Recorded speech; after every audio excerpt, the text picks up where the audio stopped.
Hello English 108 students. My name is Natalie Fox and I am a librarian here at CCC, and I am recording this video to help you with your literary analysis assignment.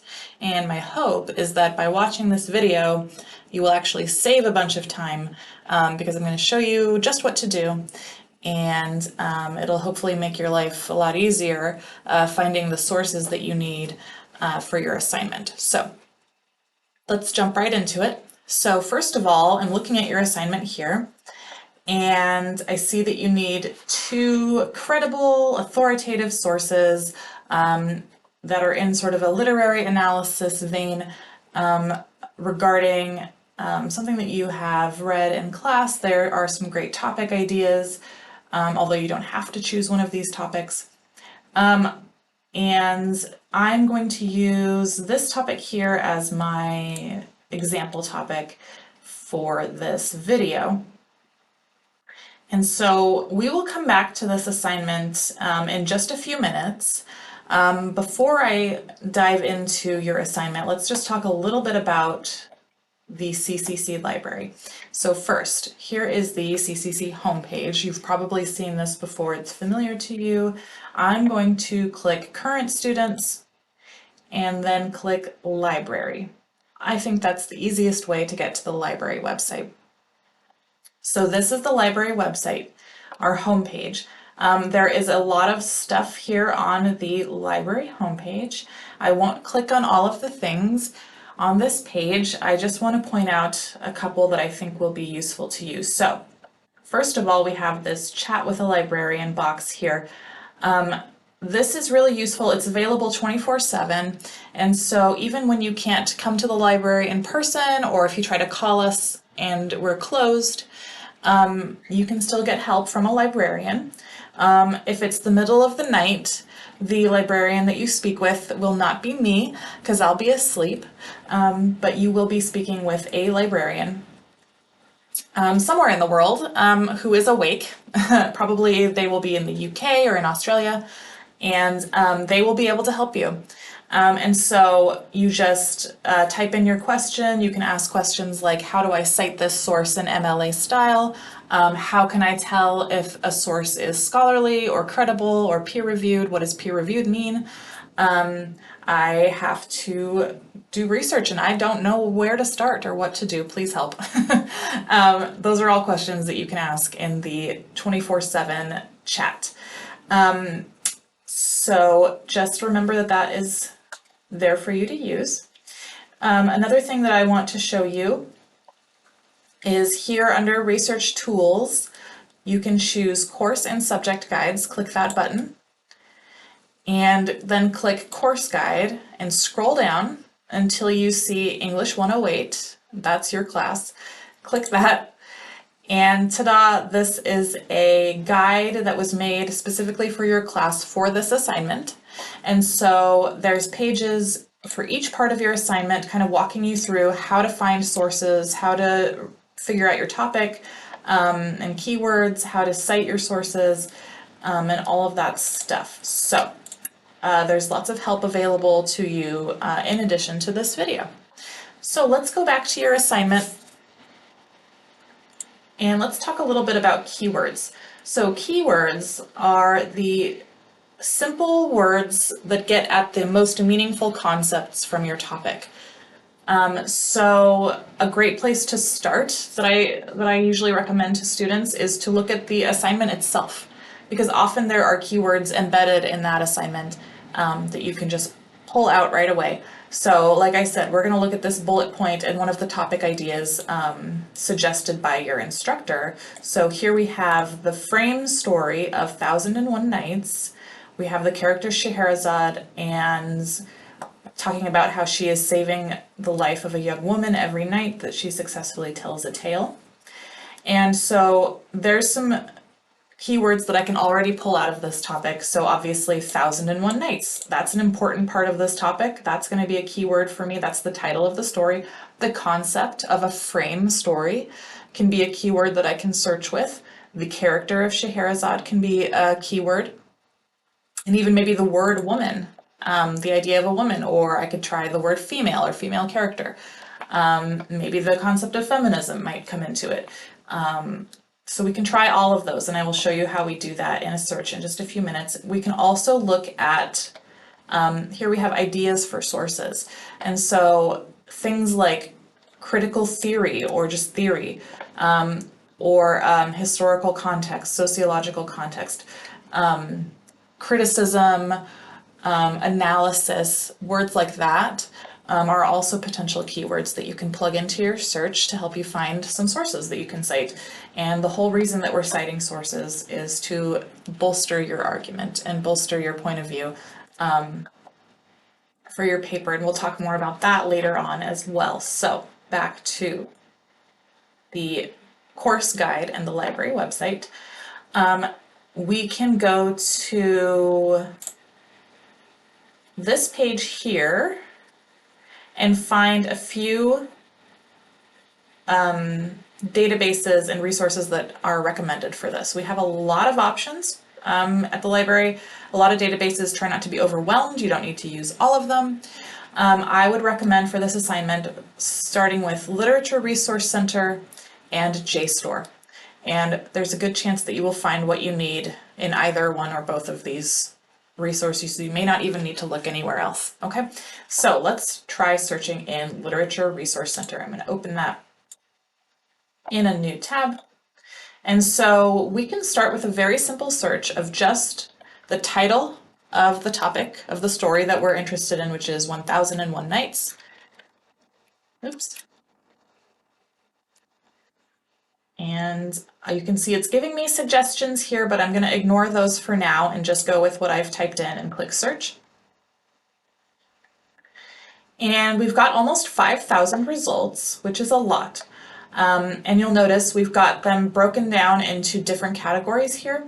And so feel free to explore what's in these different categories: biographies, topic, and work overviews. This is a great place to go just to get some background information, or maybe refresh your memory about some of the things you've learned about this work in class. So that's an overview of the topic. But literature criticism, that's kind of where we want to go with this assignment, right? And so thankfully this database just defaults to literature criticism because that's what we're looking for. And so you can sort of scroll through these results and see like, oh, is any of this interesting to me? But 5,000 is a lot. And so we can narrow down this list of results and make it more relevant to our topic by adding in more keywords, because of course our topic isn't just 1001 Nights, it's 1001 Nights plus the frame story and the character Scheherazade, and so we can add those concepts in as well. So let me try just typing in frame story, and I'll click search and let's see what happens. Okay, wow, so my number of results went way down to 6. And sometimes that's a good thing, because even if it's only a few, sometimes they're right on the money, exactly what you need. So let's just scroll through here. What it's good to do when you're looking at a list of results is to look for where your keywords are appearing in your results. Are they appearing in the title? Are they appearing in this little snippet down here? You've got like a little preview, and I'm not really seeing them. So I'm going to click back.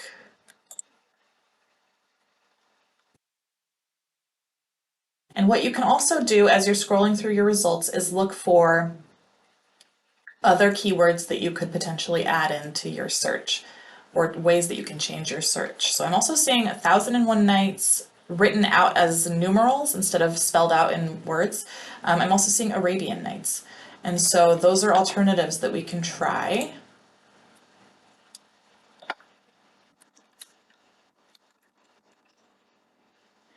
And so this is just a process of trial and error to some extent.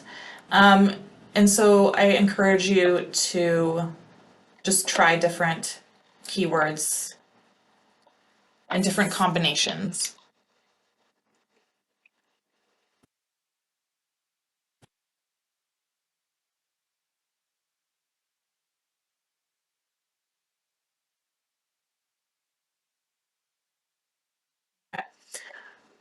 I'm curious about this one. So I'm going to click into it. I'm just going to click the title here. And that's going to, so, you know, in the results list, it's showing me just a little preview. If I click into it, now I can see the whole thing. And I could skim through it and just sort of see like, oh, is this going to be what I need? Is this relevant to my topic? And maybe it is, maybe it's not. For the purpose of an example, let's just talk about what we're seeing here. So we've got, of course, the title of the article. It looks like it's a little bit old. It's from 1995. We've got the author. It was published in this journal, and it is a critical essay. And what's nice about the Literature Resource Center is that over in the right-hand side, it gives you some more related articles, so you can kind of bounce off of this one and go explore further. It gives you some subjects you can explore. You can also potentially plug these terms back in as keywords into your search. Just something to keep in mind. And so let's say this is something you're interested in. You're like, I think I want to use this article for my assignment.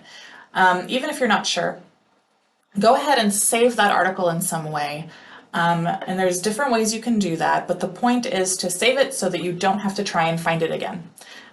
Because this can be a laborious process, it can be a little bit tedious, so any way that you can save yourself the extra work and not have to repeat steps is going to be a good idea. So up here we have options. I think the easiest usually is to just choose download.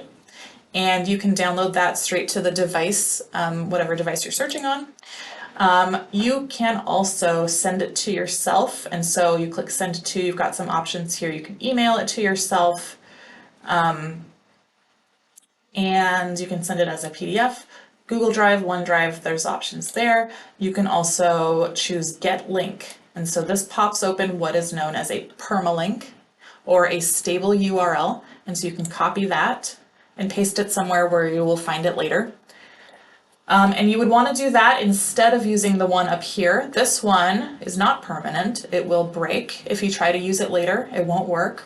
And so that's why they have these permalinks or stable URLs, is because this one will work later. Okay, so just make sure you're grabbing that article in some way so that you don't have to try and find it again later. Okay. So if I click this little arrow to go back to my results list, I can play around with my keywords a little bit more. What if I try searching for the character Scheherazade? Spelling does count, so if you're not sure, you can just Google it. Okay, so that narrowed it down even more. So now what if I try Scheherazade with spelling out 1001 Nights? Okay. So not getting a ton, but as you can see, just keep trying stuff. Just keep trying. And if you feel like you're hitting a brick wall, remember, you can always ask a librarian. Okay, you can use the 24/7 chat, or you can email me. You can revisit your course guide for tips on searching. You can come to the library in person, talk to someone, whoever's sitting at the research help desk. That's what they're sitting there for, is to help you with research. So avail yourself of that option. So that was just a very, very quick introduction to the Literature Resource Center. But we also have, if I click back into our course guide here, right? So we just looked at Literature Resource Center. Let's try JSTOR. JSTOR, it's going to look really different. And it's going to have different stuff in it. And so that's really the main reason to try different databases and different resources, is because they're going to have access to different content. And so if you're not happy with the results you're getting in one database, try a different one. Okay, you'll find that you probably will get different results. And so I'm going to try just the exact same keyword search phrase that I tried first over in the other one. And let's click search. And look at that, now I'm getting almost 55,000 results, which is a lot, it's overwhelming, but that's when you start to filter and add more keywords and narrow down your results to make them more relevant. Okay, so let's add in frame story. And that brought that cut my results in half. Okay, and so another thing we can do, and I didn't mention this in the last database, but this should work in any database, anywhere that you do a search like this. In theory, it should also work in Google, although Google is weird, so I can't guarantee anything there. But you can put keywords that are actually more than one word into quotation marks. So when it's like a keyword that's like a whole phrase, sometimes it's a good idea to put that into quotation marks, and I'll show you why. So actually, as we're scrolling through our results here, you'll notice I'm searching for, what I wanted to find was results about the story 1001 Nights. But you'll see that in some cases here, like here's the word one, so it's highlighting, it's bolding my keywords where they appear in my results, which is good. That helps you see which ones are relevant. But what I'm seeing here, for example, is the word one all by itself instead of being part of the title 1001. Okay, and so that means like this isn't even about the 1001 Nights, right? And so how do we get that to not happen? You can see that's happening in a lot of these results here.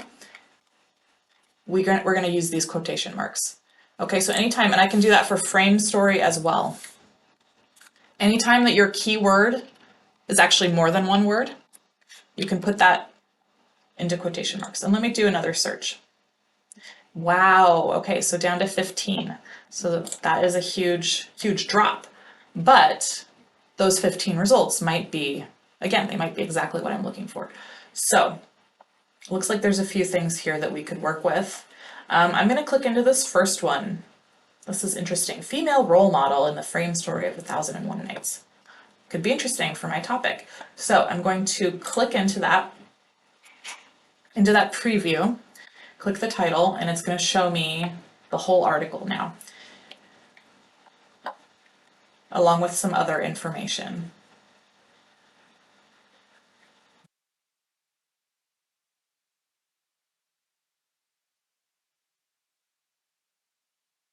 So here is this article over on the right in this PDF. And you'll notice, I just want to point this out, a lot of the articles that you might find searching in these databases that you might use for this assignment are going to have a long list of references or notes or works cited at the end. And basically, these authors are citing their sources the same way that you have to cite your sources for your assignment, and for the same reason. They want to show that they have done their research, that they have explored this topic thoroughly, that they have consulted with other experts, and they are using those other experts in their work and their words to bolster their point of view and their opinion and their argument, and to show that they know what they're talking about and they're not just making stuff up, right? And so you can do the same thing when you cite sources for your assignment. It's the same thing. Look at these experts that I consulted. So I'm not just pulling this stuff out of my brain. Some stuff should come out of your brain, right? That's part of it. But you do want to consult with and see what other experts on the topic have said. So let's say you want to save this article for later and use it, even if you're not sure, right? Even if you're not sure that you're going to use it, if you think you might, save yourself some time and save this article. Excuse me. And so we have this big red download button right here, so you can download the article to your device. And that is one way to save it. You can also use this URL right here. This is another stable URL or permalink. Okay, yes, so this, as I was saying, this is a permalink. This is the URL that you want to save for later, not the one that's up here. This one won't work later. Okay, so that is how you save an article in JSTOR. Let's go back to our results here. And so, you know, there's other things to explore in JSTOR. You can play around with these subjects. It would maybe be a good idea to choose, sometimes you have multiple languages showing up in your search, and if you want them to be just English, you can choose English. You can try searching within your results if you have a large number. You know, once you're down to 15, you don't really need to do that, but you can search within a set of results. And so I encourage you to just kind of experiment and see what gets you good results. Try different sets of keywords, try adding quotations, taking away quotations, add keywords, change them up. It is a little bit of a process, but hopefully it won't be too strenuous for you. And so at this point I will, oh yeah, and so I also wanted to mention there is also a cite button here in JSTOR, and it pops up in an MLA auto-generated citation here. And so just be sure that you are double checking these auto-generated citations. This is a great example of something that you can paste into the chat with a librarian chat. You can copy the citation, the pre-made citation, and paste it into the chat and just say, hey, is this right? Can you check this for me? Because sometimes little things are going to be in the wrong place. There'll be little formatting issues, and you don't want to lose points for something silly like that. So just get it checked, and make sure that it's right. And so we just did a quick crash course in using a couple of library databases to find literature criticism for stories and works that you are exploring in your English 108 class. And please just remember that there's lots of help available to you. You can email me directly. I am at natalie.fox@clackamas.edu. You can find my contact information here in the course guide. There's a little button that just says email me, and you can do that, and I will help you. And that's what this course guide is here for as well, is to help walk you through this assignment. And you, of course, can come to the library in person and chat with whoever is sitting at the research help desk. We're here to help you at the library, and so yeah, please do come chat with us. And the Writing Center too is also a great resource. Okay, I think that's about all I have to say to you. Hopefully this video is not too long. All right, best of luck on your assignment.